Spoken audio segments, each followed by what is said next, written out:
Living Corporate is brought to you by Doximity. Over 90% of graduating medical students join Doximity to use our tools before earning their doctoral degree. As medicine's largest network, there's an elevated level of responsibility to everything we do. We don't take that responsibility lightly and are committed to working towards a more equitable world inside and beyond our virtual office walls. If you want to learn more about Doximity, make sure you go to your app store, type in DOXIMITY. That's DOXIMITY.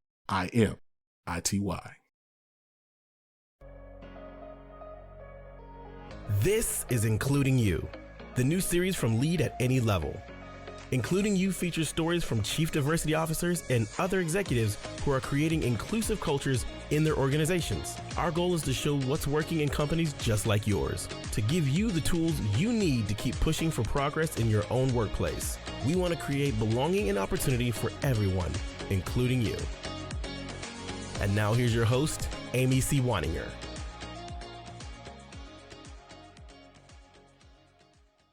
Welcome back to Including You. I'm your host, Amy C. Waninger. My guest today is Tony Holmes.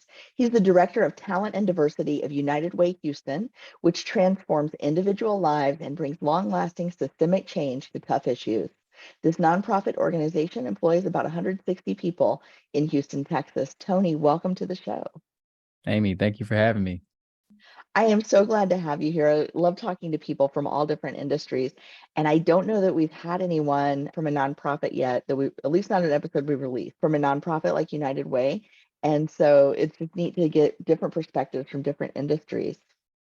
Can you tell us, why is diversity and inclusion an important focus for United Way Houston? Wow, yeah, I'm glad to be a barrier breaker here for having nonprofits on.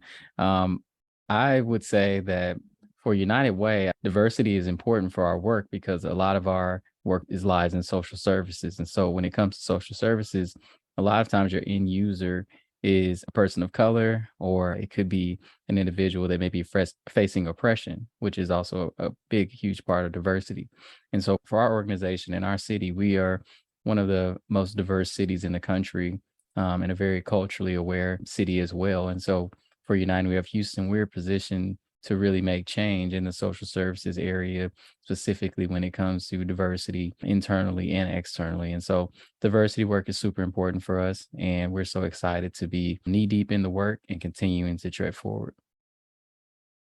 And so when you're talking about a community service organization like United Way, you've really got your efforts in a lot of places, right? I've seen United Way campaigns in different cities, and there are just so many services an organization like yours provides. What are you doing internally around diversity and inclusion that's having an impact on broadly with the services that you provide, or specifically internally to your 160 employees? Yeah, such a powerful question, because internally is where we started. Internally is where we worked first. So when it comes to where we focused our efforts for diversity, equity, and inclusion, we added belonging to the ladder of acronyms also. So we focus on diversity, equity, inclusion, and belonging. And we started internal. And so what we did was, in the fall of 2020, we launched a diversity cross-functional team where we opened the opportunity up for members of the staff that had served for longer than a year and wanted to make change within DEIB.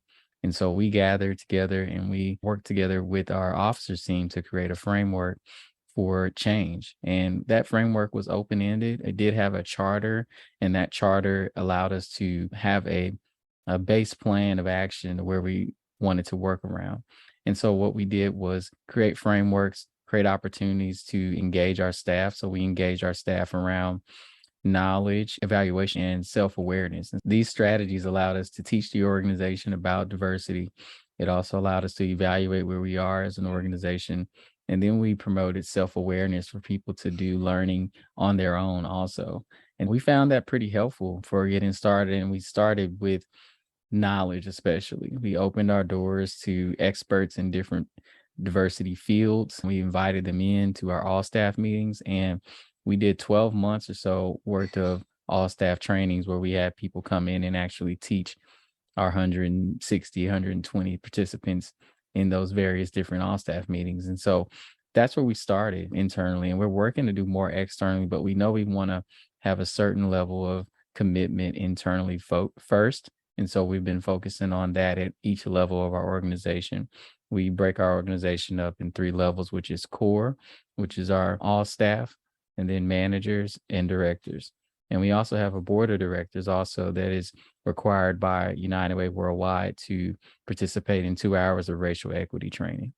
And so that's where we started, and that's where we are, and we continue to move forward every day. And how long have you been doing this work? I know you mentioned you did a 12-month-long program. How long ago did this all start for you? So this all started for our organization October 1st, 2020. And for me personally, I've been in the space for a while now with being boots on the ground, working in underserved populations for quite a while and just doing research because of my nonprofit experience and my nonprofit landscape. And then I'm also a doctoral student as well. And that program that I'm in has a lot of racial equity training and knowledge base that we utilize on a daily basis for the readings and the requirements for the program. I think that's fantastic. And so when you're engaged in this work internally, where your focus is, what does that allow you to do or be as an organization that you couldn't do or be otherwise?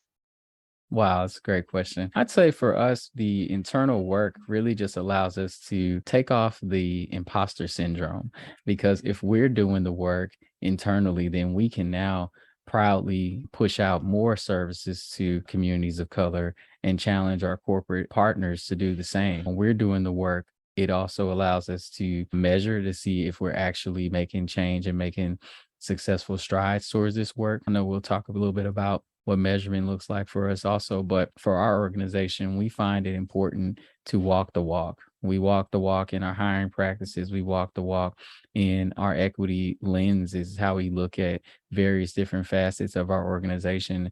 And all that started with knowledge, because we cannot move forward if we don't know what we need to know. And so we're rooted also in training our organization, our staff as well, including our cross-functional team and any other teams that do diversity work. We want them to be trained in diversity, and not necessarily trained to become diversity practitioners, but trained in a way where they can at least feel like an ambassador or be able to have the knowledge base to talk about diversity comfortably so that we can push out the same message for our organization. Yeah, you mentioned measurement, and I want to come back to that in just a second, but you also mentioned something about engaging your corporate partners. Is that a typical relationship, or is this something unique to United Way I Houston? think for us, it's more of a partnership where we co-collaborate with our corporate partners. A lot of our corporate partners have been doing the work for quite a while. And so we work with a lot of oil and gas companies here in Houston, and many of them have requirements in the D&I space that we can glean from and learn from. And we can also position ourselves to share that information with our agencies and nonprofit partners in the community as well. We also look at how we can position ourselves to extend our reach so that we can have even more donors of color making a difference and being able to participate in United Way programs and United Way opportunities to give. And so we use diversity as a lens to do many different things. But for our corporate partners, what we do is it's probably more of a brain share. We've opened our doors to our corporate partners to come in and talk about diversity from a philanthropic standpoint and also from a corporate standpoint. And many of our donors that participate with the United Way, they also participate in other organizations also. They participate in their communities, in their churches. And so when we're able to house those offerings and those conversations internally, we're able to extend our reach, which makes the mission of diversity work everlasting, because now we're really systemic by being able to be in different communities, different corporate organizations, and also in different nonprofits too. Excellent. Thank you for clarifying on that. And I'll go back to the measurement question. You said that you have different measures of success. How are you measuring success in this work? What metrics do you look to? Are there hard metrics, quantitative, qualitative metrics? Is it more storytelling kinds of data? What are you looking at, and how are you holding yourself accountable? One thing for sure is that we definitely survey our staff so that we can find out if it's working. We ask specific questions so that we can get, as you mentioned, storytelling. We get stories, we get understanding of where staff are in the work of diversity. It's not a one size fits all or one shoe fits all. It's really each individual person. And so self-awareness goals is a huge part of our work also. We quantify how much time we spend doing diversity work. We count how many hours we participate in knowledge sessions for our all staff meetings. We also count how much opportunity we share with organizations for them to individually participate in diversity work. I'd say another measurement is, like I mentioned earlier, our board is required to do 2 hours of racial equity training. And we have more measurements that we plan to roll out down the road to also allow our staff to have more trainings on an individual level as well when it comes to diversity work. What we ultimately hope to have is an organization that has a pretty strong knowledge base of what diversity means. The walk is different for each individual person. So we have had staff that are not ready to have certain conversations. And then we have had staff that say, we're not doing enough. So you have to find a balance and you have to find an approach that makes diversity a word or a buzzword that doesn't have a negative connotation. We don't want to offend people, but we also want to be honest and truthful about the work of diversity, equity, and inclusion. That's how we work to build our measurement practices. And it's an ever growing, ever changing process. And we're excited to continue to walk down the road and continue to find new measurement strategies that really allows us to hold our organization accountable. I love that you include the self-awareness piece as one of the areas to measure, because I think self-awareness is one of those things that if people don't have it, they obviously don't know it. And so when we talk about diversity and inclusion at the individual level, a lot of what we can change from a policy perspective is behaviors.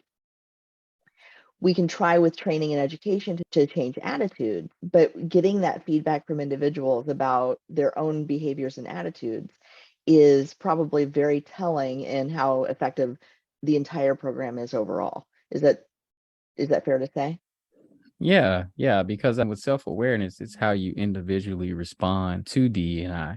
And so if you have a poor response individually, then that collectively pulls down the results across the organization.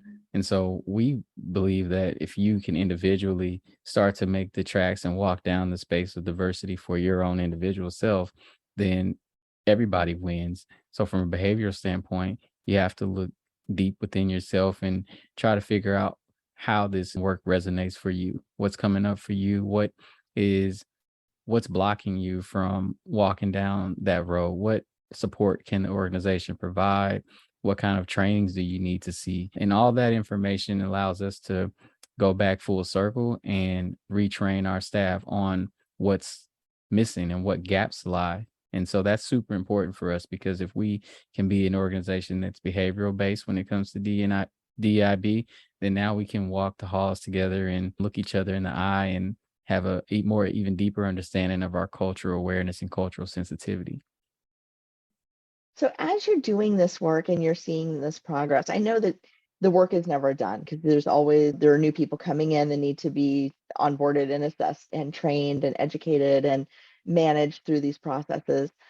But aside from just continuing to operationalize what you've done so far, what do you see as the next initiative or the next level of success for United Way Houston in this work? I think what's next for us is going to be cross collaboration across the United Way network. So we want to be able to partner with our United Way partners across the country, even across the world, that are doing DEI work. We also are in conversations with the United Ways of Texas so that we can work statewide and regionally also. Do we currently have an opportunity to sit on United Way worldwide calls within diversity, equity, and inclusion? So we are able to hear what's happening across the network, which really makes our work even stronger because we can thought partner with other organizations, but we want to bring them in-house so that we can pair up and really work together to not only make our United Way of Houston stronger, but make our United Way of worldwide stronger also. So the more that we can brain share, the more that we can thought partner,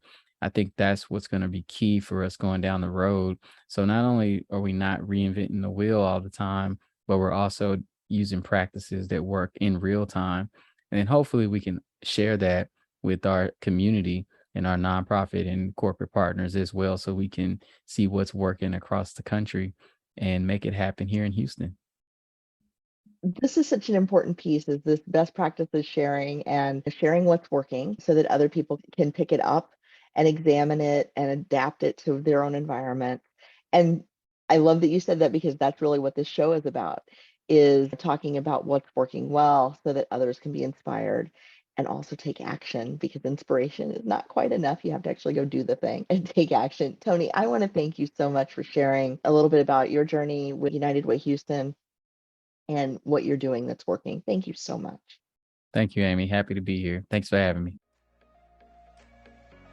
If you've enjoyed this episode, follow Lead at Any Level on LinkedIn and YouTube.